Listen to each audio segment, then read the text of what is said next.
Hello again, folks. Here we have a rather cute looking fire engine. Now, why did I build this one from the number 2 1978 set? Well, it's a good question. As usual, one of the questions can be answered by the fact that a lot of the models you do some rather, well, let's be honest, it's vandalism to some of the parts. Nothing again really inspired me in the set. There was a stamping mill, but I've done those sort of things before, and then you can drive them by live steam, although this one had an electric motor on it. But you really vandalised, destroyed a couple of narrow strips, and I thought, no, okay, I probably could have done it a different way, or used some zinc narrow strips, which I've got loads of, so it wouldn't be so bad. But then I thought, well, I've never made a fire engine, as far as I can recall, so why not? Now, in my research for this period of sets, I did find a rather good article. I suppose it would be good because it was done by Meccano, so it would be good from their point of view. Back then, just after the release of these sets, in one of the Meccano magazines from, I think it was April 1978, certainly was 78, so it was only quarterly then, so it might have been towards the end of the summer issue, but anyway. It goes on to describe why they brought the sets out, and to be honest, you could just change the date and it could be today. The hobby, or the business really, cannot survive just on the enthusiasts. Most of the enthusiasts that make some fantastic models and really innovative and technically well done gears, involving computer control nowadays, all sorts of stuff like that.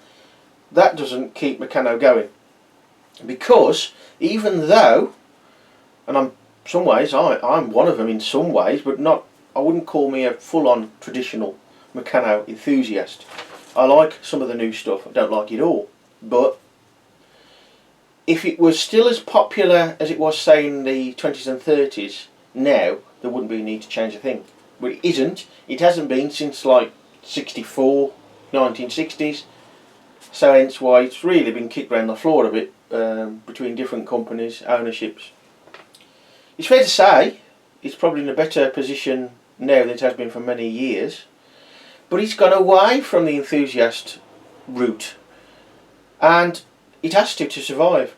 Most enthusiasts have got, you can't really say you've got all the Meccano you ever want, because you could always use more.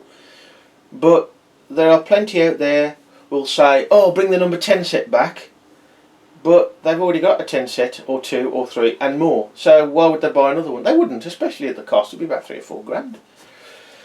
So, a mild opinion there, not rant, not quite, but this article goes into why, and basically the bottom line is the sets keep the business going, selling to new people and more sets to current people, but I wouldn't call them enthusiasts, like full-on enthusiasts, and that's not a bad thing, because I say there's some great models out there even now.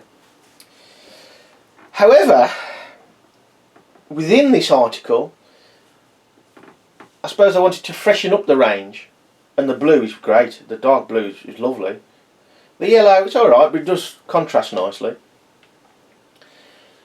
Also, the current, or rather previous sets up to this point were a yellow. It's a different shade, but it was a yellow, so there ain't too much in the change. So in some ways it keeps the enthusiast a little bit more happy of the changing colours. And I know it's come up on Meccano's own recently, a question, do you build solely in one colour scheme or not? I think sometimes you have to build with what you got, so you get the right multicoloured swap shop. But although they say they want to freshen the sets up and build these new models that actually work, I'm afraid maybe it's one of the reasons they went bust in 81. The instructions, I can't say for every model because I haven't built every model, but for this one, are absolutely rubbish. The World War I instructions are poor, and that's an understatement. The sort of mid-60s into the 1970s, up to just before this period, instructions aren't brilliant by any means. The photographs for these, far too small, far too poor resolution, unclear, absolutely pointless. I had to go on the internet, find the instruction book online, download it, look in and zoom in on the PDF. Still wasn't brilliant, because the original wasn't brilliant. But we got there in the end. Now, as you can see, there are some curvature to some of the parts. Overall, the structure is pretty good. But I've had to do a few bits of guesswork, one quite majorly, my own thing. Overall, the model is quite solid, although you wouldn't think it. It felt longer than it was, and in the end it was a satisfying build, but I'll come on to that later. So, apart from the instructions being absolutely rubbish, and that's cleaning it up a bit, I could go a little bit more expletive on that one. As I said, I gave up in using the instruction book alone, got the PDF and used both really. First up, the set itself, the plastic, although it was a sealed set, the plastic cover to the plastic tray, very brittle and yellow, that snapped a little as soon as I touched it. There's no inset parts list in any of the instructions, you've just got the photographs, and there's not very good angles, so you think, well, which longer bolts do I use, for example? So do I use 1/2 inch bolts here or 3/4 inch bolts here? It seems the 3/4, but I had to guess. It was trial and error really. The 1.5 inch square plates here, in the first stage, it's 8 stages I think, they are shown fitted up here, so fitted through these holes at the bottom, so in fact 2 holes up here. Wrong, take them apart, that's why you see some of the paint missing there, because it's come off because it's been used. Not that I tightened them up too tight. This strip here, narrow strip, it's shown fitted outside this flat plate, which would mean it would be slightly deformed. No need for that at all. You fit it outside here and inside there. It's just because of the layering of parts means that they're not in line, so that is a far better way to fit it. The rear strips here have to be curved in quite severely. I'll show you that in more detail. That's to hold the axle. There is a longer axle in the set, but you'd never get the ladder off the fire engine then. This allows enough to grip it and enough play to take it out. The string supports and ladder steps, I just did my own thing really there. It's impossible really to see what was what. Some of the narrow strips were slightly bent in the set, and bear in mind this was as new set sealed. And it was quite a frustrating model really. It felt a longer build than it was, and it was 3 hours 35 minutes. As you can see, there are some, well yeah, quite aggressive curving and bending of the flexible plates. Again, they are plastic and then they are new, so they're not brittle. No problems there, but the design does not show anything to support the roof in this curve and almost stepped way at the front. That was the biggest challenge really, to do it with the set parts left available. The answer, if you like, is, well, first of all, I reckon when it was designed they used a metal flexible plate. That would have stayed in position. It would have been not a nice curve to do. So what did I do? You've got this screwed rod coming up through the bonnet. That holds a narrow strip, which in turn holds the front steering, which is kart steering. There's no steering wheel to it, but put together nicely with just enough plates. It's alright. I dare say it's just been missed off the photographs, which doesn't surprise me to be honest. You've got 2 angle brackets here, bolted together. Slotted end there, slotted end up here, allowing adjustment. That is secured underneath the pivot pin there, so you don't actually use the washer that you are shown underneath. There's no need, so you save a washer. And whilst it was all right like that, I felt that the corners were a little bit open to damage. So I put a girder plate underneath, an extra nut and bolt in the corners, and the girder plate is a 5-hole long one, like that one. There's about 3 in the 2 set that are not used. There's no real extra parts like in the 1 set, like the angled girders, the long angled girders. But it's a neat model. It's a very nice model. Structurally, it's pretty good. It doesn't look like it, and I'll show you what I mean by that with the steering. There's a lot of guesswork in this model. Let's get rid of the ladder. I love the blue 1.5 inch pulleys. This ladder normally falls out, and when you want it out, you can't. Let's put it up there. No brakes on the wheel, so it's ain't going to stop up. So here we've got the construction underneath, and it's pretty neat, to be honest. Awkward to get out some of the bolts to secure. Now here showed a 1/2 inch, I think it was, or was it 3/4 inch bolt. Initially bolted to the angled bracket there, and then would have been 2 nuts sandwiching this end here of the flange plate, thus pushing it further away. There's no need, absolutely no need. It's a perfect fit almost, like this. So you've got it there, secures there through this screwed rod there, and that supports the steering here. Now it's hard to tell on the instructions. It looks like there's a gap between the double angled strip and the narrow strip.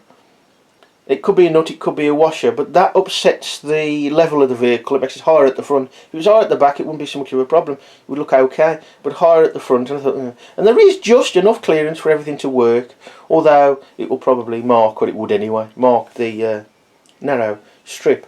Now, of course, you've only got a 1-bolt fix in here and here, but it all comes together nice, and it's pretty structurally sound, even though, as you can see, it bolts through a flexible plate, but it does have washers to help support and protect that plate, so it's actually quite sturdy.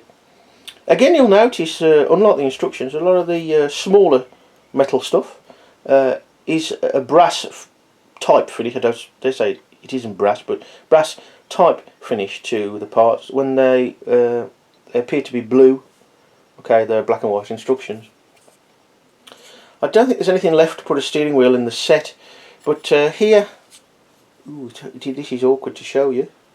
Ooh, there you are. There you can see the roof line, or the front line of the roof, supported by the flat girder plate, and the construction of putting the angled brackets back to back through the round hole, thus giving you more adjustment. If it wasn't for those 2 angle brackets, I don't know what you'd do. Looks like it's come loose, which is a bit of a pain with the 1-bolt fixing. Sort that out shortly. And of course that's the support there for the ladder. The ladder itself is probably the best part of the build, to be honest. We've got